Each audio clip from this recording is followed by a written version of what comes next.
পবিত্র ঈদুল আজহা উপলক্ষে কারুহিম YouTube channel নিবেদিত গরিব ঘরের রাজপুত্র নাটকের ২৯তম পর্ব আজ প্রচারিত হওয়ার কথা থাকা সত্ত্বেও আজ প্রচারিত হচ্ছে না, যার কারণে আমরা আন্তরিকভাবে দুঃখিত। তবে ডোন্ট ওয়ারি, এই ভিডিওটি জানিয়ে দেওয়া হবে গরিব ঘরের রাজপুত্র নাটকের ২৯তম পর্ব কবে প্রচারিত হবে। সুতরাং ভিডিওটি শেষ পর্যন্ত দেখতে থাকুন। আর ২৯তম পর্ব আসলেই কেউ মিস করবেন না, কারণ ফাইনালি ২৯তম পর্বে আপনারা দেখতে পারবেন এবার অনিক ও বৃষ্টির মধ্যে একটা ভুল বোঝাবুঝি অর্থাৎ মান অভিমানের সৃষ্টি হবে। কারণ বৃষ্টিকে দেখা যাবে সে অনিকের জন্য ওয়েট করবে, কিন্তু অনিক তো মেঘলাদের বাড়িতে মেঘলাকে সাথে নিয়ে ডিনার করছে। আর অন্যদিকে অনিক মেঘলার প্রতি একটু দুর্বল হয়ে পড়বে, কারণ যে মেঘলা কোটি টাকার সম্পত্তির মালিক ছিল সে আজকে আবারও বস্তির মেয়ে হয়ে গেল। আর এর জন্যই অনিককে দেখা যাবে সে মেঘলাকে নিয়ে লড়া শুরু করবে।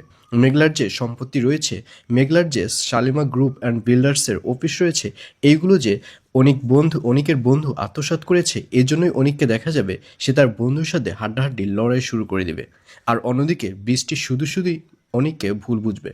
বৃষ্টি ভাববে যে অনিক হয়তো মেঘলাকে নিয়েই থাকবে, কারণ মেঘলা তো মা হওয়ার ক্ষমতা আছে, কিন্তু বৃষ্টির তো মা হওয়ার ক্ষমতা নেই। আর এজন্যই বৃষ্টিকে দেখা যাবে সে শুধু শুধু অনিককে ভুল বুঝবে এবং অনিকের সাথে ঝামেলা করবে। তো ভিউয়ার্স, জানিয়ে দিচ্ছি এই পর্বটি কবে প্রচারিত হবে। গরিব ঘরের রাজপুত্র নাটকের ২৯তম পর্ব প্রচারিত হবে আগামী ২ তারিখ, অর্থাৎ ২ জুন মঙ্গলবার দুপুর ১২টার সময় শুধুমাত্র কারু হিম ইউটিউব চ্যানেলে। তো ভিউয়ার্স, কারা কারা নাটকটি দেখার জন্য ওয়েট করছেন অবশ্যই কমেন্টে লিখে পাঠান।